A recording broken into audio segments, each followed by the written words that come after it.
അങ്ങനെ പറഞ്ഞ് നോമ്പും തീരാനായി. നോമ്പ് തീരുമ്പോൾ എന്തോ ഒരു വിഷമം തന്നെ. നോമ്പിനൊരു പ്രത്യേകതര ഒരു വൈബല്ലേ, അതൊരു വേറെ തന്നെയാണല്ലേ. അങ്ങനെ ഇന്നത്തെ ഒരു വീഡിയോയിൽ ഞാൻ ഒരു സ്പെഷ്യൽ റെസിപ്പിയും പിന്നെ നോമ്പിൻ്റെ കുറച്ച് വിശേഷങ്ങളും എല്ലായിട്ടും വന്നിട്ടുള്ളത്. പിന്നെ നമ്മൾ ഫസ്റ്റ് നമുക്കൊരു പ്ലാനിങ് ആയിരിക്കും അല്ലേ, നമുക്ക് നമ്മുടെ മൈൻഡിൽ നമ്മൾ എഴുതി വെക്കും. അത് ഞാൻ വെറുതെ ഒരു ക്യൂട്ട് ബുക്ക് കണ്ടത്. എനിക്ക് ക്യൂട്ട് ബുക്ക്സെല്ലാം ഭയങ്കര ഇഷ്ടമാണ്. ഇങ്ങനെ എന്തെങ്കിലുമായിട്ട് അതിൽ എഴുതാനും എവിടെയെങ്കിലും പോയാലും ഞാൻ നല്ല ബുക്ക് കണ്ടാൽ അത് വാങ്ങും. എന്നിട്ട് അങ്ങനെ ഞാൻ എഴുതി വെച്ചിട്ട് മെനു അങ്ങനെ എഴുതി വെച്ചാൽ നമ്മൾ സാധാരണ നമ്മൾ എന്ത് ചെയ്യും, നമ്മൾ മൈൻഡിൽ എഴുതി വെക്കും. ഇത് ഞാനൊരു ബുക്കിൽ എഴുതി വെക്കുന്നില്ല. അങ്ങനെ ഇന്നത്തെ മെനു അങ്ങനെ എഴുതിയിട്ട് ഏകദേശം ഒരു അസുരെല്ലാം നിസ്കരിച്ച് കഴിഞ്ഞിട്ടാണ് ഞാൻ തുടങ്ങൽ.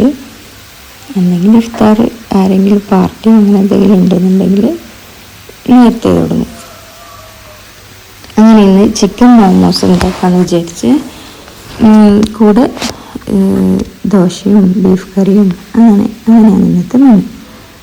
അപ്പം മോമോസിൽ ഒറിജിനൽ മോമോസിൽ ഇത് ചിക്കനെല്ലാം ഇങ്ങനെ പച്ചക്കന്നെ ഇട്ടിട്ട് അങ്ങനെ ആവിൽ വേവിക്കലാണ്.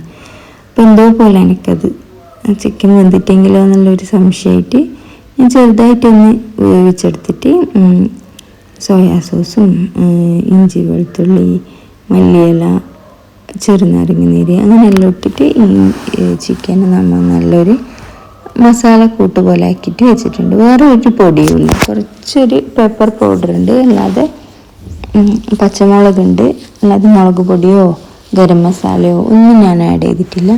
അതിൻ്റെതായ ഒരു റിയൽ ടേസ്റ്റ് വരാൻ വേണ്ടിയിട്ട് അത്രമാത്രം ചേർത്തിട്ടുണ്ട്. ഇനി നമുക്ക് എന്ത് ചെയ്യാം, പിന്നെ മൈദയോ ഗോതമ്പോ എന്തോ എടുക്കാം. ഞാൻ മിക്കവാറും ഗോതമ്പും ഇത് മിക്സ് ചെയ്തിട്ടാണ് എടുക്കൽ. എനിക്ക് ഈ മൈദ മാത്രമാകുമ്പോൾ എന്തോ ഒരു തൃപ്തി ഉണ്ടാവില്ല. എനിക്ക് ഗോതമ്പ് പൊടി മാത്രം എടുക്കും. എന്നിട്ട് അങ്ങനെ നമ്മൾ നന്നായിട്ട് അത് കുഴച്ചിട്ട് പരത്തിയെടുക്കണം. പരത്തിയെടുത്തിട്ട് നമ്മൾ ഈ എന്താ പറയുക, ഇറച്ചിയടയെല്ലാം ഉണ്ടാക്കുമ്പോൾ കട്ട് ചെയ്യുന്ന പോലെ റൗണ്ടിൽ കട്ട് ചെയ്യാം. റൗണ്ടിൽ കട്ട് ചെയ്തിട്ട് മോമോസിൻ്റെ ഷേപ്പിൽ കിഴി കെട്ടും പോലെ ഒന്ന് ചുറ്റിച്ചെടുക്കാം. എന്നിട്ട് ആവിയിലൊരു 20 മിനിറ്റ് ആയിരിക്കും വേവിക്കേണ്ട സമയം. ഞാൻ ഏകദേശം ഒരു 20 മിനിറ്റ് വേവിച്ചിട്ടുണ്ട്. 20 മിനിറ്റ് വേവിച്ചെടുക്കാം.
അങ്ങനെ മോമോസിൻ്റെ പണി ചടപടയെന്നങ്ങ് തീർത്തിട്ടാകുമ്പോൾ പിന്നെ ബീഫ് കറി ഉണ്ടാക്കി.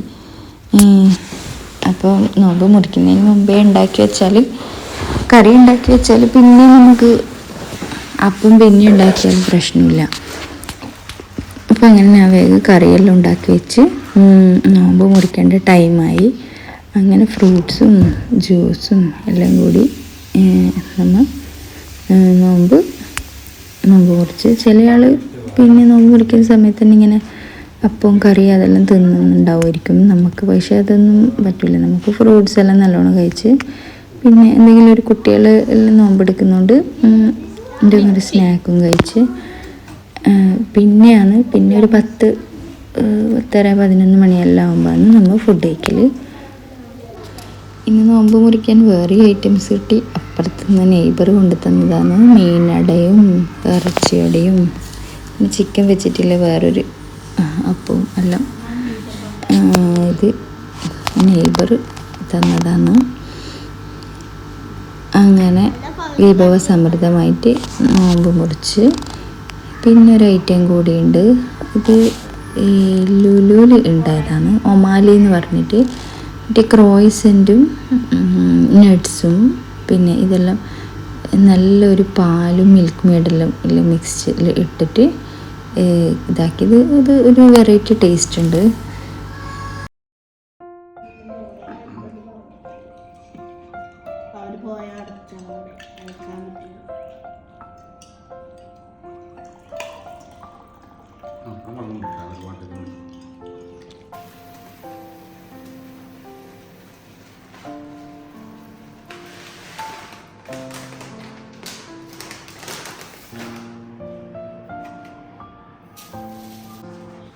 പിന്നെ നോമ്പെല്ലാം മുറിച്ച് തറാവിയെല്ലാം നിസ്കരിച്ച ശേഷമാണ് ഞാൻ പരിപാടിക്ക് ഇറങ്ങിയത്. ദോശ ഉണ്ടാക്കി.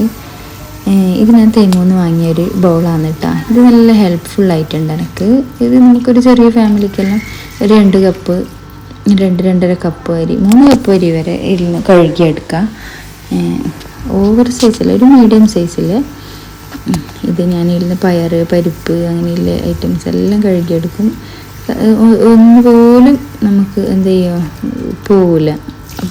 നമ്മൾ സാധാ ബൗളൊന്നും കഴുകുമ്പോൾ നിലത്ത് പോകില്ലേ, അപ്പം ഇതൊന്നും അങ്ങനെ പോകുന്നില്ല.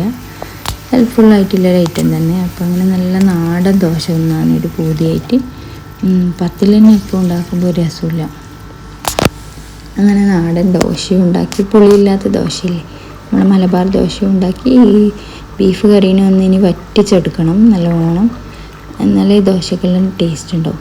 അപ്പം അതും വറ്റിച്ച് ദോശയെല്ലാം തിന്ന് നോമ്പ് തുറന്നിട്ട് ഇന്നത്തെ വീഡിയോ അങ്ങനെ ഇവിടെ തീർന്നു. ഓക്കെ, അപ്പോൾ എല്ലാവർക്കും റമദാൻ കരീം.